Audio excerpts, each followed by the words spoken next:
अगर आप एक सिंगल कैंडल को देखकर ये समझ पाएं कि उस वक्त मार्केट में फियर था या ग्रीड, तो यकीन माने आपकी ट्रेडिंग का नजरिया ही बदल जाएगा। आज हम कैंडल स्टिक की एनाटॉमी को सिर्फ पढ़ेंगे नहीं, बल्कि उसके पीछे छुपे सीक्रेट और साइकोलॉजी को भी डिकोड करेंगे। अस्सलाम वालेकुम everyone, welcome back to pips club, जहां आप फॉरेक्स को इजी और अंडरस्टैंडेबल लैंग्वेज में सीखते हैं। अगर आप फॉरेक्स ट्रेडिंग को सीखना चाहते हैं, उसको एज अ करियर लेकर चलना चाहते हैं, तो आप बिल्कुल सही जगह पर आए हैं। हमारे चैनल को लाजमी से सब्सक्राइब करें, बेल आइकन भी क्लिक करें ताकि आप आने वाली वीडियोस भी मिस ना कर सकें। और अगर आप हमारी कम्युनिटी का हिस्सा बनना चाहते हैं तो हमारी ऐप डाउनलोड कर सकते हैं, जो कि आपको प्ले स्टोर और एप्पल स्टोर दोनों पर मिल जाएगी। उसका लिंक आपको नीचे डिस्क्रिप्शन बॉक्स में मिल जाएगा। और अगर आप उसमें प्रीमियम एक्सेस चाहते हैं, जहां पर आपके साथ डेली बेसिस पर ट्रेड आइडियाज भी शेयर किए जाते हैं, उसके लिए आपको हमारे रिकमेंडेड ब्रोकर के लिंक से अकाउंट बनाना ज़रूरी है। देन आप उसकी प्रीमियम एक्सेस ले सकते हैं और उसका लिंक भी आपको नीचे डिस्क्रिप्शन बॉक्स में मिल जाएगा अगर आप ज्वाइन करना चाहें। तो स्टार्ट करते हैं वीडियो को। लास्ट वीडियो में हमने कैंडल स्टिक के बैकग्राउंड को समझा था और आज हम बकायदा इसको प्रैक्टिकली समझेंगे। कैंडल स्टिक एनाटॉमी यानी एक कैंडल बनती कैसे है और वो हमसे क्या कहती है। तो टेक्निकल टर्म में ये एक कैंडल हमें 4 पॉइंट्स बताती है: ओपन, हाई, लो और क्लोज। लेकिन याद रखें, रियल गेम इन 4 नंबर्स में नहीं है, बल्कि इन्हीं के दरमियान होने वाली प्राइस एक्शन में है, यानी बॉडी। हर कैंडल के 2 मेन हिस्से होते हैं जिन्हें हमें समझना लाजमी है।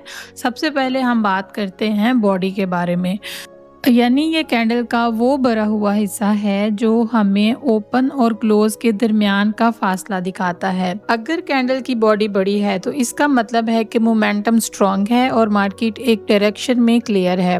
और अगर कैंडल की बॉडी छोटी है तो इसका मतलब है कि मार्केट अभी इनडिसीजन है या कंफ्यूज कह सकते हैं। उसके बाद है दूसरा हिस्सा, द विक, यानी जिसको हम शेडो भी बोलते हैं। ये ऊपर और नीचे की तरफ बारीक लाइंस होती हैं, ये जो आप स्क्रीन पर देख भी रहे हैं। ये होती है रिजेक्शन, यानी ये रिजेक्शन को जाहिर करती है। अपर विक होगी तो इसका मतलब है कि प्राइसेस ऊपर गई लेकिन सेलर्स ने वहां से उसे रिजेक्ट कर दिया। और लोअर विक का मतलब होता है कि प्राइसेस नीचे तो गिरी लेकिन बायर्स ने वहां से कंट्रोल वापस ले लिया। मेनली हमें चार्ट पर 2 ही कलर्स की कैंडल नजर आती हैं, बुलिश कैंडल और बेरिश कैंडल। यानी जो ग्रीन कैंडल होती है वो हमारी बुलिश कैंडल होती है, बायर्स की कैंडल होती है, और जो रेड कलर की कैंडल होती है वो होती है हमारी बेरिश कैंडल, यानी कि वो सेलर्स की कैंडल होती है। अब इन दोनों में एक डिफरेंस होता है। जब मार्केट नीचे से ओपन हुई और ऊपर जाकर क्लोज हुई तो उसे हम बुलिश कैंडल कहते हैं।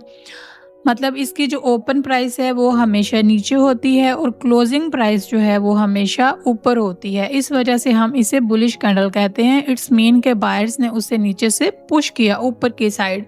और इसी के ऑपोजिट होती है बेरिश कैंडल। बेरिश कैंडल जो होती है वो हमेशा ऊपर से बनती है, ऊपर से उसकी ओपनिंग प्राइस होती है और वो क्लोजिंग हमेशा नीचे देती है, नीचे जाकर वो क्लोज होती है। इट्स मीन के प्राइस को ऊपर से सेलर्स ने पुश किया जिसकी वजह से मार्केट नीचे आई, कैंडल नीचे आकर क्लोज हुई, तो उसे हम बेरिश कैंडल बोलते हैं।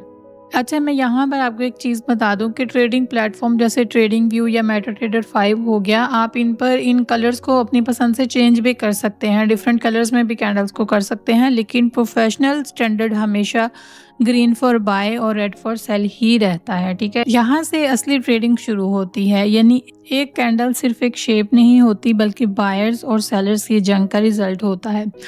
अगर लॉन्ग कैंडल बनती है ग्रीन कलर में तो इसका मतलब है कि बायर्स ने मार्केट को पूरी तरह से डोमिनेट किया है। और अगर एक इसी तरह बड़ी रेड कैंडल बनती है तो इट्स मीन के सेलर्स कंट्रोल में हैं और वो प्राइसेस को नीचे पुश कर रहे हैं।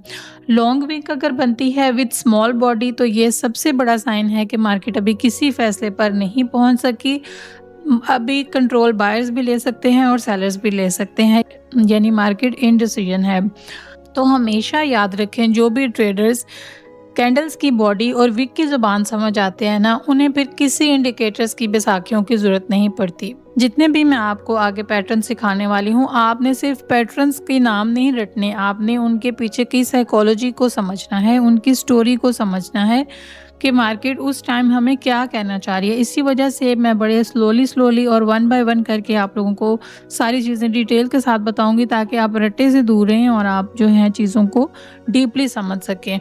तो आज हमने कैंडलस्टिक के पार्ट, उनकी बॉडी और उनकी विक की साइकोलॉजी को समझा। तो नेक्स्ट टाइम आप जब भी कोई कैंडल बनती हुई देखें, उसका कलर देखें, उसकी बॉडी देखें और खुद से सवाल करें कि इस टाइम कंट्रोल किसके हाथ में है, बायर्स के या सेलर्स के, कौन किस साइड मार्केट को पुश कर रहा है। इससे आपकी जो ट्रेडिंग है वो बहुत ईजी हो जाएगी और आपको इससे बहुत हेल्प मिलेगी। उम्मीद है आपको वीडियो पसंद आई होगी। अगर आपने इस वीडियो से कुछ नया सीखा है तो वीडियो को लाइक लाजमी करें, चैनल को सब्सक्राइब करें ताकि आप आने वाली वीडियोस भी देख सकें। अगली वीडियो में हम बात करेंगे उन पैटर्न्स की जिन्हें देखकर बड़े ट्रेडर्स एंट्रीज लेते हैं, जैसे हैमर, डोजी, इन्वर्टेड हैमर, मतलब ये बहुत सी आगे टाइप हैं जिनको हम स्टेप बाय स्टेप समझेंगे। अगर आप इस सीरीज़ को स्टेप बाय स्टेप मास्टर करना चाहते हैं तो अभी इस वीडियो को लाइक करें और चैनल को सब्सक्राइब करना बिल्कुल भी मत भूलिएगा, और कमेंट में ज़रूर बताइएगा कि आपने इस वीडियो से क्या सीखा। और अगर आपके माइंड में कोई और क्वेश्चन है इस वीडियो से रिलेटेड तो भी आप मुझसे पूछ सकते हैं। मिलते हैं अगली वीडियो में। अल्लाह हाफिज़।